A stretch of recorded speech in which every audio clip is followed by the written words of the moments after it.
Yes.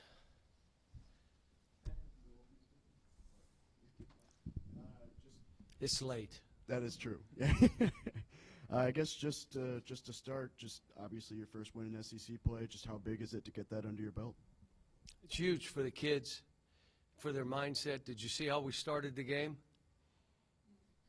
They're not robots. They're not computers.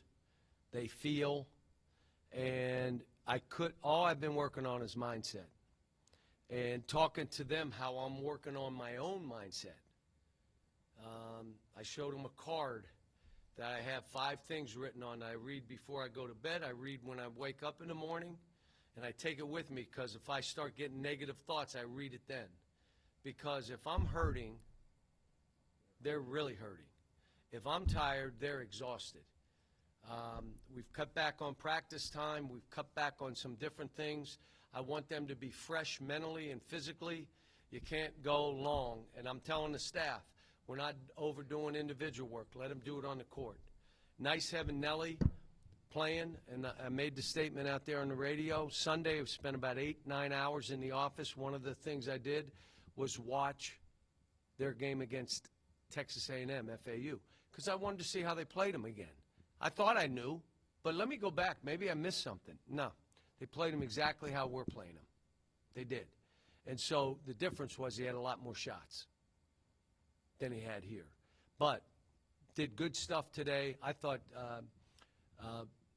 Carter Knox was really good making those free throws. How about the 2 free throws that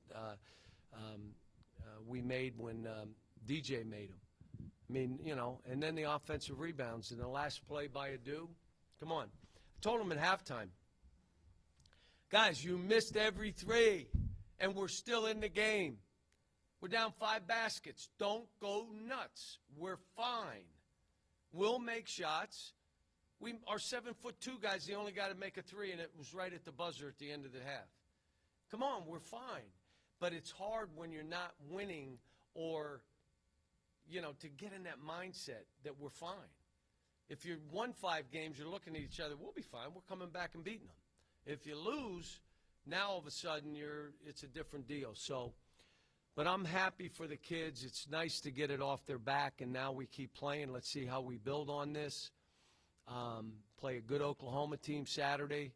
Oklahoma had these guys down at Georgia pretty good.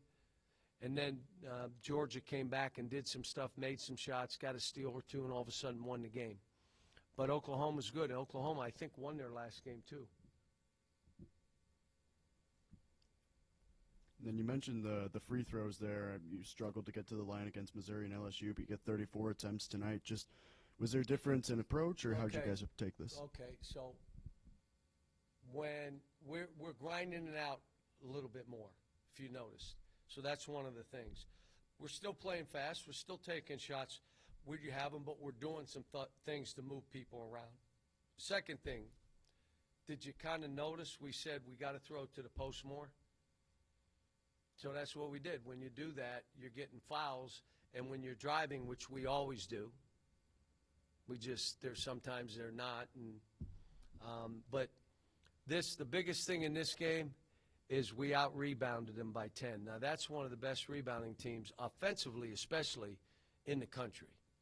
And so for us to go do that, it just tells you we're not that far. Let's go. Without Boogie, you know, we learned that he needed the surgery. I had Sunday all day to prepare, Monday's practice, a lot of scrimmaging because we had to, because new guys in different spots. And then Tuesday, you can't scrimmage. We went a little bit against the GAs. But I'm concerned about my team right now. I'm more locked into my team than who we're playing next. I got to get us right, or it doesn't matter who we're playing. And we're starting to get there. We're starting to figure out how we're going to have to play. Biggest thing, every player on the team helped us. Some helped more than others. That's fine. No one killed us. So everybody helped us. Now, there are times we just need you to really play good, and maybe 1 or 2 of you play great so you can beat a really good team, a team that's you're not supposed to beat. Well, mentioned the offensive rebounds. Of course, you clobbered them in second chance points. But what about kind of turning the tide with the turnovers. And you mentioned Nelly. I think he had at least 3 steals and maybe forced a couple more. What did you think about the turnover part, especially in the second half? Well, again, it's 2 guys. Nelly and Adu had 6 of our 10. So we got to talk to them about, let's look at your turnovers. Was that necessary? It's a crowded court. Don't go in there. Don't. Go and step back and shoot a jumper. I'd rather you shoot than turn it over. So that's all stuff that our staff will watch the tape tomorrow. We'll walk through offense and defensive things with them. Maybe have the staff, we'll talk to them a little bit about some Oklahoma stuff. No tape, nothing. This is a day, and then Friday we're going to come back and get after it and get ready for a game on Saturday. Rotation of 8 players. Were you surprised at all that by the end of the game Georgia had multiple guys foul out, and your guys hung in there with a shorter rotation?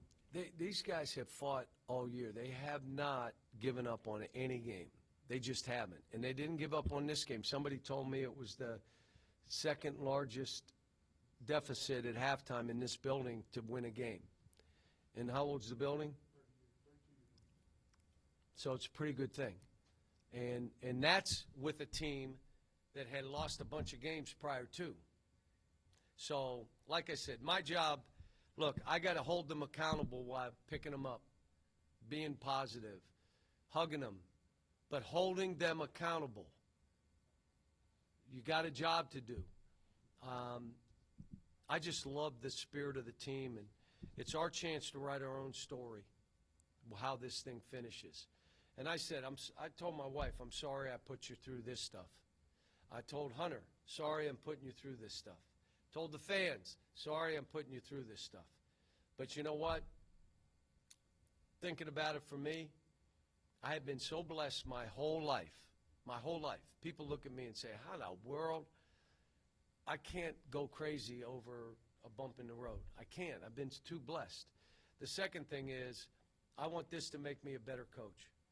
I want this to give me some ideas of this is when you win 30 in a row, it's done a couple times, but it's a totally different feel than what we went through. And so this will be, for me, and I told them, if it's going to make me a better coach going through this, it's going to make them better players going through this. But it's hard. You want to win every game. Come on. You know me as a coach and what I've done and what the expectations are the minute I step in. And I said, and Coach Buckman came up and had a great talk with me today.